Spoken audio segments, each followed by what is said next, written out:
بسم اللہ الرحمن الرحیم۔ آج کا جو ہماری ویڈیو ہے وہ ہے استغفار کے بارے میں۔ استغفار کی بہت زیادہ فضائل ہیں، بہت زیادہ فضیلت آئے ہیں۔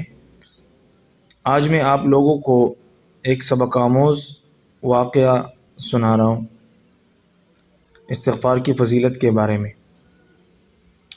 یہ واقعہ امام احمد بن حنبل رحمہ اللہ کا ایک سبق آموز واقعہ ہے۔ ایک بار امام احمد بن حنبل رحمہ اللہ سفر میں تھے۔ ایک قصبے میں رات ہو گئی تو نماز کے بعد مسجد میں ہی ٹہلنے کا ارادہ کر لیا۔ امام احمد رحمہ اللہ بہت عاجز اور انکساری کرنے والا بندہ تھا۔ ان کی عاجزی و انکساری نے یہ گوارا نہ کیا کہ لوگوں کو اپنا تعارف کروا کر خوب آؤ بگت کروائی جائے، شہرت مل جائے وغیرہ۔ ان کا مزاج نہیں تھا۔ تو مسجد والوں نے انہوں نے پہچانا نہیں، خادم نے بھی نہیں پہچانا کہ یہ امام احمد بن حنبل ہے، اس لیے کہ وہ انتہائی سادہ مزاج تھا۔ مسجد کے خادم نے امام کو نہ پہچانا اور ان کو مسجد سے باہر نکالنے کا کہا۔ تو امام احمد بن حنبل رحمہ اللہ نے سوچا کہ جا مسجد کے دروازے پہ سو جاتا ہوں، لیکن خادم نے وہاں سے بھی کھینچ کر نکالنا چاہا۔ یہ تمام منظر سامنے ایک نانبائی تھا، اس نے یہ سارا منظر دیکھ لیا، جو مسجد کے قریب ہی تھا۔ اس نانبائی نے امام احمد بن حنبل رحمہ اللہ کو اپنے گھر رات ٹہلنے کی پیشکش کر دی، جبکہ وہ امام کو جانتا بھی نہیں تھا۔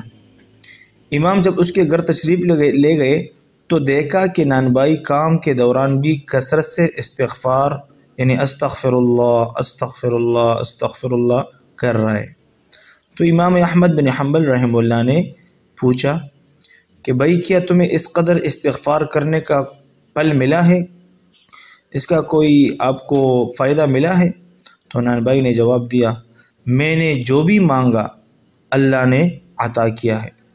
آج تک استغفار کی برکت کی وجہ سے میں نے جو بھی چیز مانگی اللہ سے، اللہ نے مجھے عطا کیا ہے ابھی تک۔ ہاں، ایک دعا ہے جو ابھی تک قبول نہیں ہوئی ہے۔ امام احمد بن حنبل رحمہ اللہ نے پوچھا، وہ کون سی دعا ہے؟ نانبائی بولا، میرے دل میں کچھ دنوں سے یہ خواہش مچل رہی ہے کہ امام احمد بن حنبل رحمہ اللہ سے ملنے کا شرف حاصل کروں۔ تو امام احمد بن حنبل رحمہ اللہ فرمانے لگے کہ بھئی آپ کی یہ دعا بھی قبول ہوئی، میں ہی احمد بن حنبل ہوں، اللہ نے نہ صرف تمہاری دعا سنی بلکہ مجھے تمہارے دروازے تک کھینچ لایا۔ تو دیکھیں بھئی، یہ استغفار کی برکت کی فضیلت ہے۔ جس کے دل میں جو بھی خواہش ہو، جو بھی ضرورت ہو، جو بھی مشکل ہو، تو بندہ دل میں وہ خیال رکھے اور استغفار کثرت سے شروع کرے۔ دیکھو بھئی، اللہ آپ کا وہ حاجت وہ ضرور پورا کرے گا، چاہے وہ قرض کی شکل میں ہو، چاہے وہ مشکلات کی شکل میں ہو، چاہے وہ اولاد کی شکل میں، جس کے اولاد نہیں ہے، جس کے نارینہ اولاد نہیں ہے، جو بھی مشکلات ہیں، سب مشکلات کے لیے ایک حل وہ استغفار ہے۔